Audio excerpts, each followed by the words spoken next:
If you've been feeling stuck, if you're sick of comparing yourself online, you're sick of chasing these short fake dopamine hits, doing exactly what I did might work for you too.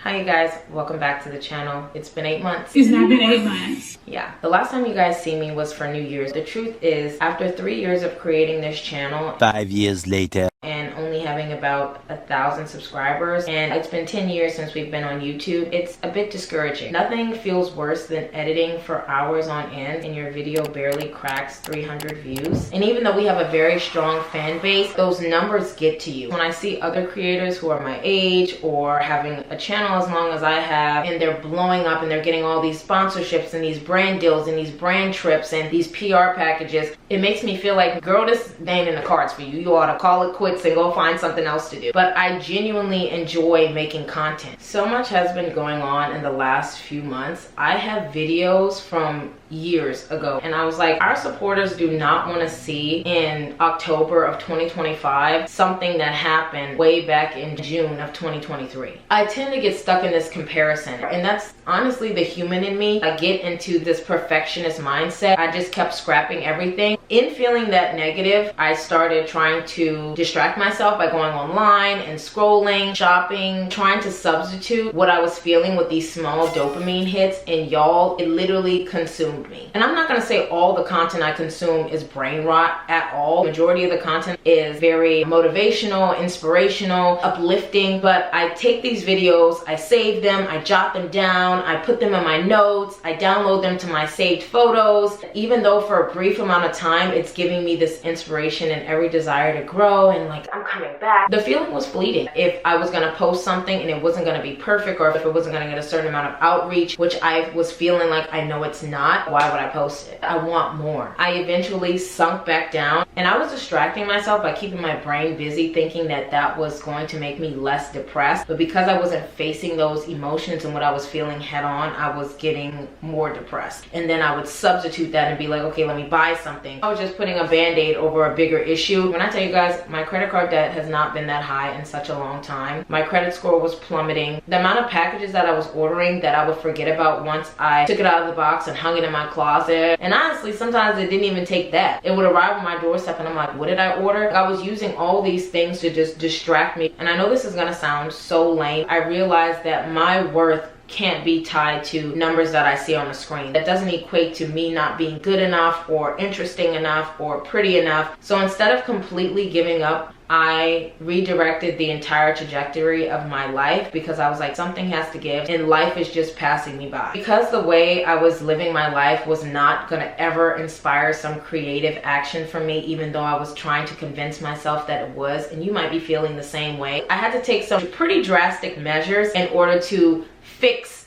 the downward spiral. So the solution was actually gaslighting myself. I deleted all my social media apps. I stopped swiping my credit card. I even unsubscribed from online email so I wouldn't even get like, hey, we're having 30% off, we're having 50% off.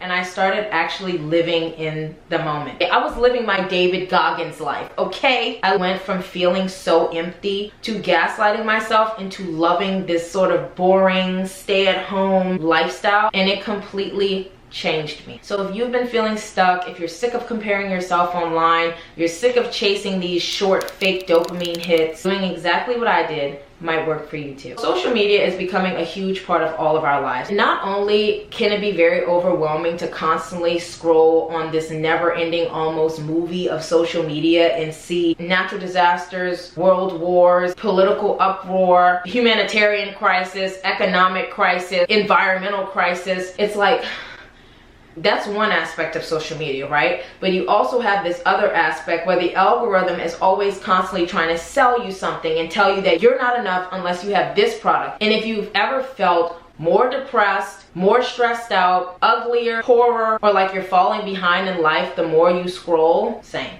So because of this, I deleted social media cold turkey. I know you guys will be like, oh, there's app limits. If I'm watching a 3-part TikTok story time and my time limit is up, best believe I'm gonna add a few more minutes so I can watch that 3rd part of that TikTok story that I'm so interested in. The app limits wasn't working. When I tell you guys, the moment I unplugged was the moment I started feeling better. I realized like, wow, I do have a lot of time to do things that I thought I didn't have time to do. Kylie Perkins, I really enjoy her TikTok videos, and she talks about how the same 2 hours that you spend on social media, you could spend cleaning, you could spend cooking, you could spend getting yourself together, you could spend organizing. So that's what I did. At first, I was just gonna keep my apps and be like, instead of scrolling, I'm gonna post on Instagram and TikTok every single day. And I was doing it literally, y'all, for the shortest amount of time. But then I realized I started scrolling too much again, and I kept YouTube because I was supposed to start posting videos.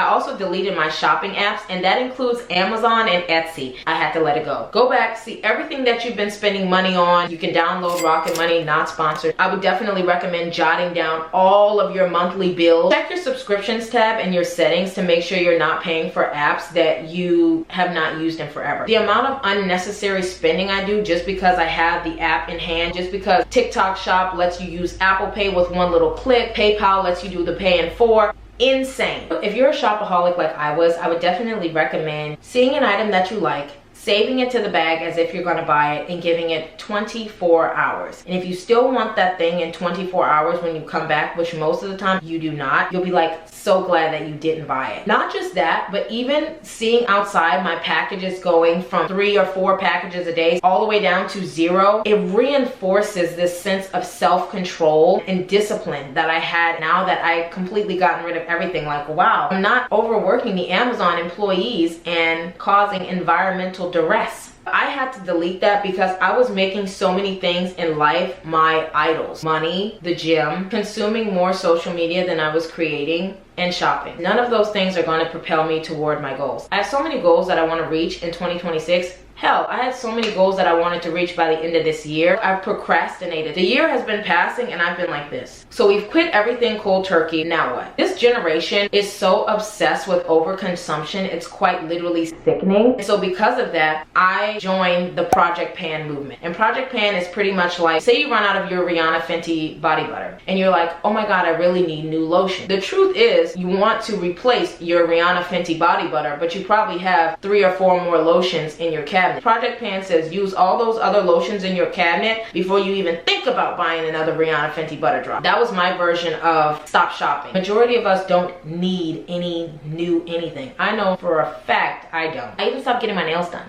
I was gonna buy a whole new outfit for the 4th of July. I went into my closet store, yes, because I still have shit that has tags on it, and I used stuff that I had in my closet. And it made me feel so good because I was like, I didn't buy anything unnecessary that I didn't need for one day. I definitely was overusing Amazon by saying, oh, I can get my necessities from there. Project Pan showed me, you got plenty necessities that you haven't been touching. So because of this, I had not been using my credit card at all. And I'm gonna put her TikTok right here. Every single time she feels like buying something as an ex-shopaholic, she pays off her credit card instead. And so I started doing that. And when I tell you guys, thank you to her. And so now that I have all this newfound time, and you guys know I don't have a conventional job, I was like, what do I do with my time? Maybe there's a lot to do with your time.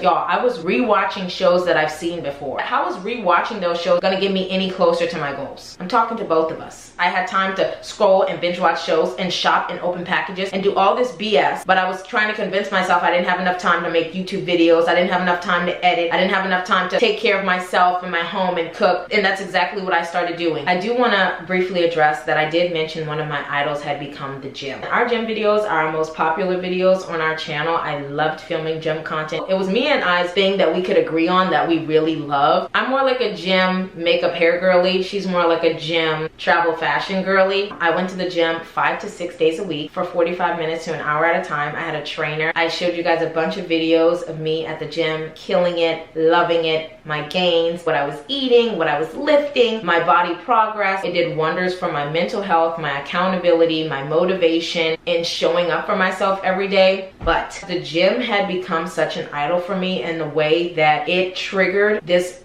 pendulum of vanity and body dysmorphia. On top of that, I wanted to save as much money as possible. I definitely don't think that the gym is spending unnecessary money, because health is wealth. Because I was getting rid of every single thing I was spending money on, I wanted to save that $125 on my trainer a month and that $40 a month for the gym membership. And I know it sounds like a little bit, but a little bit does add up, especially when you have a lot of credit card debt and you're trying to get it down. I don't want you guys to think that I just quit cold turkey after going like 5 to 6 days a week. I had not been going consistently. I was still paying for the membership as if one day I was just gonna wake up and decide, oh, today's the day to get back to it. And I did not. So it had to go. Now that I didn't have the gym, it definitely forced me to stop critiquing myself so harshly and always focusing on this number on the scale to tell me if I was doing good enough. I tried a lot of different other forms of fitness. That was actually another video me and I did. We did Pilates, we went to a sauna, we tried a step class, we tried a pole dancing class. And even though I had so much fun doing those, you quickly realize that a lot of those are very expensive and the whole point was to save money. So it was cute for the time being, but I was like, okay, back to reality. Now that we've gotten rid of everything, it's so important that you pour back into yourself and you pour back into healthier habits. I was spending more time out in nature. I started working on a garden. I was spending a lot of time with my dogs outdoors. I walk my dogs every day, but I was walking them other places other than my neighborhood. The natural vitamin D just genuinely makes me happier. And you guys know I love cooking, so that's another thing that I poured into. I've been cooking so much. I've made homemade hamburgers, baked potatoes, meatballs and spaghetti, stewed meat and potatoes, Salisbury steak, butter beans with pork chop and cornbread, pastelaya, smothered baked chicken. What else did I do? I did chicken noodle soup. Y'all know I love chicken noodle soup, and that's actually Mia's favorite. Lasagna. My boyfriend actually says that we should make that a new staple. Lamb chops, barbecue chicken, and I can't even think about skipping the most important meal of the day. Yes, your girl is eating breakfast. Hold the applause. I got back into reading again. I read 2 books last month, and I read a book the month before. That's good for somebody who went from reading nothing at all. If you're not that immersed in reading quite yet, try immersion reading, which is like when you listen to the audiobook as you read along with it. That definitely helps your mind to not wander. A lot of books actually have the audiobook for free on YouTube, and I would recommend if you want to get back into reading again, but you want to try with like an easier but still a really good book, Animal Farm. My goal for the rest of the year would be to read 6 books. And I know for the readers, that ain't shit. But for me, I love listening to a good podcast.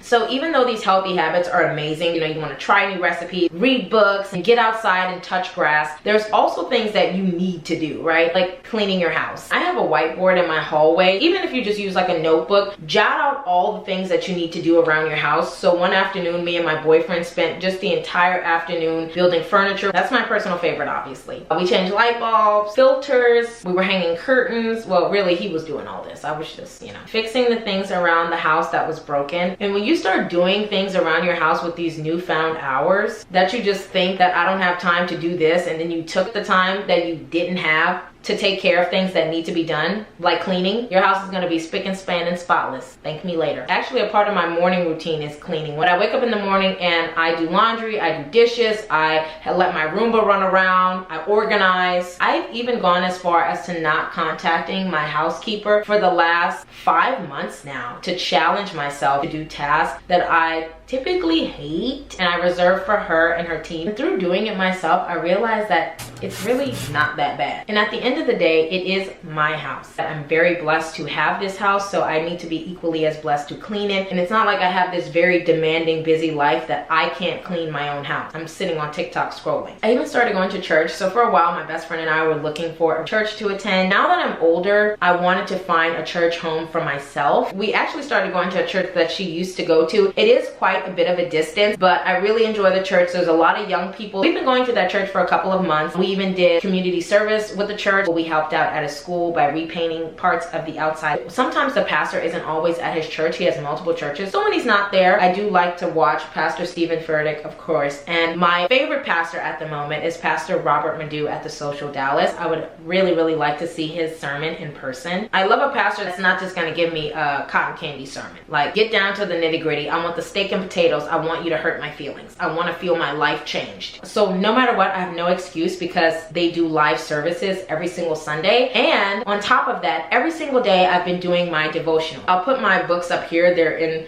my bedroom. I'm currently in my filming room. Starting off my day with a motivational, uplifting word, unbeatable. So basically, I say all that to say I had completely paid off my credit card. My credit score was the highest that it had ever been. I did not eat fast food. I did not go online shopping. I didn't buy any unnecessary products from Amazon or Etsy or Depop. I walked my dogs every day. I spent time in nature. I spent time with loved ones. I cooked meals from home. I gaslit myself into believing that this slower life was enough. I focused on the small things, and it tremendously transformed my spiritual, mental, financial, and emotional health. And the same things that you think are boring right now can become your favorite habitual parts of the day. In the least lame way possible, my entire morning routine is such a joy to me. The moment that I wake up, when I do my devotional and my prayer, and I do my skincare, and I feed my cats, I walk the dogs, and I clean my house, I get myself together, I'm just in my element.